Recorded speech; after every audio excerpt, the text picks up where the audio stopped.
Et salut à tous, c'est Péto. Aujourd'hui, petite vidéo journalière, j'ai envie de dire. On va allumer gentiment voilà, la petite ferme, la micro-ferme, le micro-farming. Donc, je vais essayer de vous faire une vidéo assez simple aujourd'hui. Je m'écarte un peu parce que là, on a mis des ventilateurs Delta, ça souffle, ça rase. Alors, simplement pour vous dire, du coup, je vous fais l'entrée dans une vidéo. Un rig avec 8 C60 Super monté sur une carte mère BTC 37 du type comme ceci que je vais vous montrer tout de suite. Alors c'est celle-ci. Donc voilà, j'ai monté un rig avec 8 C60 Super avec ce type de carte mère là. C'est mon premier rig que j'ai fait avec ce type de carte mère. Voilà, je voulais vraiment essayer ce que ça donnait. Donc là vous voyez, le processeur il est dedans avec le petit ventirad. Vous avez la RAM, ça pas toujours, mais il faut vérifier le kit complet avec la RAM. Et là, normalement, vous avez l'emplacement pour mettre le SSD NVMe, enfin 1.2, pardon, pas NVMe, 1.2. Et là, en fait, vous avez directement tous vos risers. Et là, vous allez avoir l'alimentation de chaque riser avec chaque ventilateur qui va venir pouvoir se connecter devant. Donc ça, c'est plutôt pas mal. Ça évite d'avoir en fait des connexions qui lâchent avec les risers, etc., etc. Et avant de continuer, je voulais vous parler d'un petit souci du coup. Alors attendez, je ferme les fenêtres avant qu'on commence. Voilà. Donc, je voulais vous parler simplement d'un petit souci que j'ai eu récemment sur une carte. Donc sur ce modèle là, je vous montre. Donc c'est une RTX 3070 Vision OC de chez Gigabyte, pardon. Donc c'est les modèles blanches, vous voyez. Donc voilà. Alors que dire de plus sur la carte, mis à part que suite à un orage, du coup la carte, donc on a eu une grosse coupure en fait au local. Je vais vous montrer le plan comme ça. Du coup on a eu une grosse coupure au local et en fait tout simplement le rig qui est tout en haut que je vous avais présenté dans une vidéo a sauté. Donc c'est déconnecté. Comme tous les rigs qu'on avait d'ailleurs. Et justement je voulais vous en parler parce que pour les mineurs en fait qui vont commencer à se lancer dans le minage, donc qui n'ont pas un gros budget, pensez à mettre des prises par exemple par foudre ou des micro onduleurs en fait qui vont venir si vous voulez garder un courant pur, un courant sinusoïdal, merde je sais plus, voilà vous m'avez compris quoi, un courant vraiment stable et du coup qui vont éviter en fait les micro coupures et qui vont éviter justement de griller et d'attaquer les composants et de faire lâcher le matériel. Donc celle-ci va partir en garantie chez Gigabit, donc je vous tiendrai au courant de la suite des opérations. Qu'est-ce qui fait que je pense qu'elle a grillé? Tout simplement quand on la met dans le rig ou quand on la met dans un ordi, parce que je l'ai testé du coup dans cet ordi là, quand on allume, là vous avez normalement un petit RGB ici, enfin, le nom Gigabit est écrit en RGB, s'allume, et là en fait il va s'allumer et d'un coup s'éteindre. Donc et du coup l'ordi en fait ou le rig ne va pas booter, ne va pas s'allumer. Donc ça peut être un problème récurrent, alors soit de court-circuit, soit d'un composant qui a lâché, soit je sais pas. Donc c'est pour ça que ça va partir directement en garantie. Cette carte elle a moins de 6 mois. Donc celle-ci était dans le rig en haut. Alors c'est pour ça que je préviens, je fais un petit disclaimer. Les jeunes mineurs qui rentrent dans le marché du minage et qui font ça à la va-vite, qui vont brancher des câbles n'importe comment, qui vont se mettre sur des prises qui ne sont pas aux normes, qui vont comment dire, il y a tellement de façons de faire les mauvaises choses. Le but c'est vraiment de faire quelque chose de stable dès le début, de faire quelque chose d'assez professionnel pour ne pas avoir de problème par la suite, de ne pas être embêté. C'est ce qui va faire que du coup vous serez plus serein dans le temps. Je dis ça moi, mais moi par exemple je n'ai pas mis encore de pare-foudre directement sur mes prises. J'ai mis un pare-foudre en fait directement sur mon tableau électrique.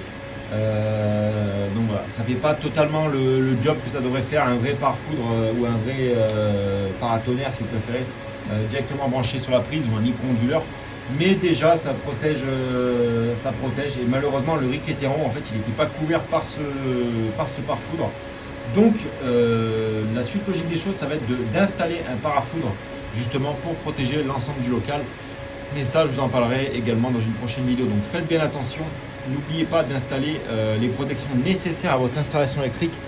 On dit ça assez rapidement comme ça, mais bon c'est assez important parce qu'un jeune mineur qui va se lancer avec un petit budget, il met toutes ses économies dans une carte comme ça, elle tourne et puis il la grille avec un orage. Certes il y a la garantie, mais du coup c'est une perte de temps, c'est une perte d'argent. Alors si vous faites les choses correctement dès le début, vous n'aurez pas ce genre de soucis. Voilà, c'était le petit aparté. Donc là, oui, je voulais vous parler du coup de cette 3080 qui est là. Du coup, comme vous avez vu dans la précédente vidéo, voilà, je suis en train de miner du VET avec. Donc VETchain, donc voilà, tout simplement, ça mine tranquillement depuis hier. Voilà, donc là, c'est pas à jour encore, ça devrait s'actualiser prochainement. Mais bon, voilà, je reçois juste ce paiement-là, c'était vraiment juste pour essayer.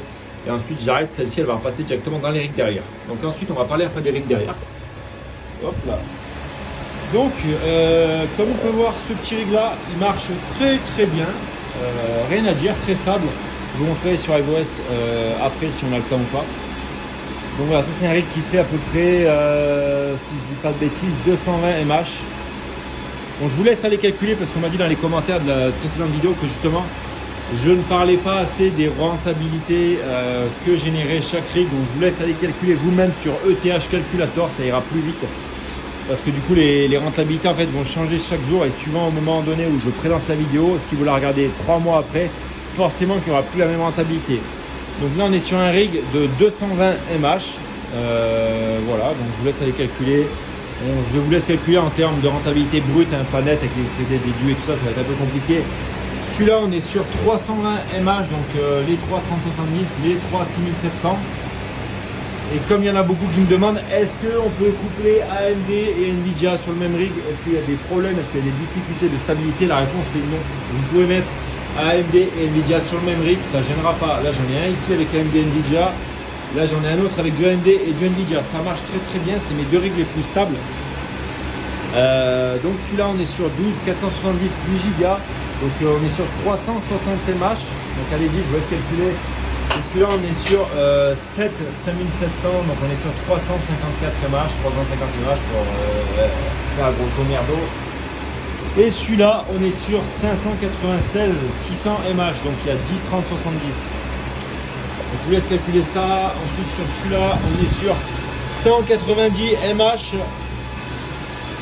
Ensuite là on est sur alors il y a combien? Il y a 4 30 70 et une 30 90. On est sur 360 mH. Celui-là on est sur 250 mH. C'est les 8 16 60. Ça gueule très fort.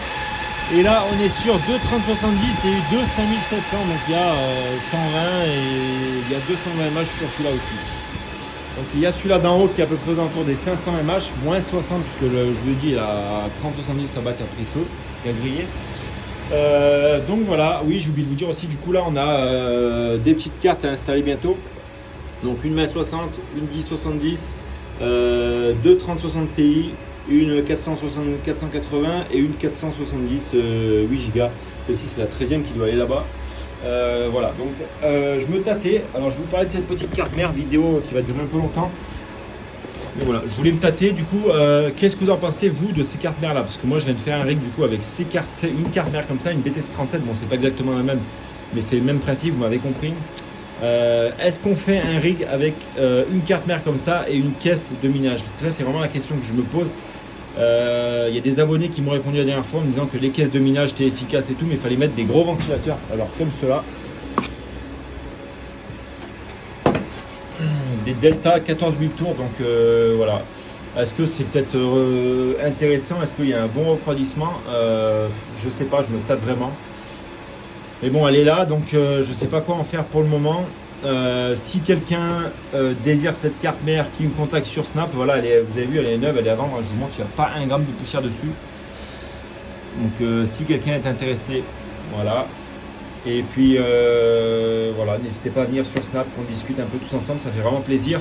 On arrive bientôt aux 2000 abonnés, donc quand vous regarderez cette vidéo, on sera probablement aux 2000 abonnés, ou peut-être pas encore, mais bon, qui sait, on ne sait pas. Donc voilà, en tout cas je voulais vous remercier pour le nombre d'abonnés. Donc c'est plutôt pas mal, on avance ensemble les gars, c'est vraiment pas mal du tout. Et puis je vous dis à demain pour une prochaine vidéo. C'était Stay Geek, je vous dis à très bientôt.